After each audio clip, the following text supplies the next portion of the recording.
अब हम question 3 start कर रहे हैं एक्सरसाइज 3.5 का। मैंने वही 3 पोर्शन आपको दिखाए हैं। फर्स्ट पोर्शन जो है उससे आपने इक्वेशन फॉर्म करनी है, ठीक है। अब y varies directly as x cube and inversely as z square and t। अब मैंने सेपरेट करके नहीं लिखा क्योंकि ये मैं पहले क्वेश्चन में आपको समझा चुकी कि y जो है अब डायरेक्टली भी प्रोपोर्शन है एक्स क्यूब के और इन्वर्सली प्रोपोर्शन है जेड स्क्वायर और t के। तो वो कह रहे हैं varies directly as x cube and inversely as z square and t. जब इन्वर्सली वर्ड आएगा ना तो बस ये समझ लो आपको डिनोमिनेटर में वैल्यू लिखनी है, जब डायरेक्टली आएगा तो समझो न्यूमरेटर में वैल्यू लिखनी है, यानी आप ऐसे भी समझ सकते हैं। अब इस प्रोपोर्शनैलिटी को साइन को जब आप हटाएंगे तो के और इक्वल का साइन यूज करेंगे, ठीक है। अब मैं क्रॉस मल्टीप्लिकेशन कर दूंगी तो y के नीचे कुछ नहीं है तो 1 है, ठीक है। तो जेड स्क्वायर टी वाई से मल्टीप्लाई होगा तो y जेड स्क्वायर टी आ जाएगा।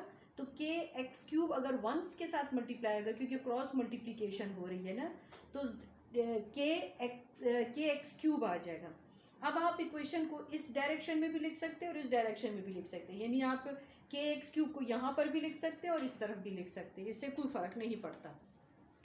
अब मैंने आपको कहा था जो इक्वेशन बनाने के बाद वाली जो दूसरी स्टेटमेंट है उसमें से आपने के की वैल्यू फाइंड आउट करनी। के अननोन है, बाकी सारे वेरिएबल्स की वैल्यू आपको दी हुई है उसने, ठीक है। अब आप देखें के आप फाइंड आउट कर रहे हैं ना, तो के वाला फॉर्मूला आप यहाँ पे लगाएं। कोशिश करें कि अब ये वाला चूज़ करें जिसमें के आपका लेफ्ट हैंड साइड की तरफ आ जाए, ठीक है। अब आपने क्या करना है, वैल्यू सब्स्टिट्यूट करनी है। आपने के एक्स की वैल्यू ली, आपने वाई की वैल्यू ली, आपने जेड की वैल्यू ली, आपने टी की वैल्यू ले ली। अब क्या करेंगे, अब ये जो है 4 3 टाइम्स मल्टीप्लाई करोगे तो आपके पास 64 आएगा।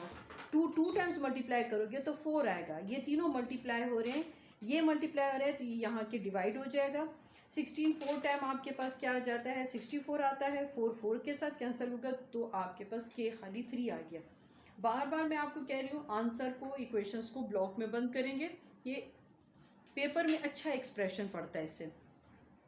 अब आपके पास क्या है, find the value of y. Y unknown है, उसके फ़ौरन बाद आप के लिखो, फिर ये पूरी जो वैल्यूज़ दी हुई है आप इसको यहाँ पर मेंशन करें, ठीक है। एक्स जेड और टी। अब वाई अननोन है, अब कौन सा फॉर्मूला सूटेबल है, ये वाला फॉर्मूला तो हर एक ही है मगर वो डायरेक्शन वाइज आपने ये चूज़ करना है, ठीक है। अब आपने ये लिया फॉर्मूला, अब वैल्यू सब्स्टिट्यूट कर दी, ठीक है। 3 3 टाइम 9 हो गया। 2 को 3 टाइम्स मल्टीप्लाई करोगे क्योंकि x की वैल्यू 2 है तो 8 आ जाएगा। जो मल्टीप्लाई हो रहा है वो दूसरी तरफ जाके डिवाइड हो जाएगा। 3 3 टाइम्स 9 हो गया, 4 2 टाइम्स 8 हो गया। 2 और 3 आपके पास y की वैल्यू आ गई, या आपके पास जो है थर्ड आंसर आ जाता है। तो आप उसको 1 2 3 का नाम दे सकते हैं, ठीक हो गया।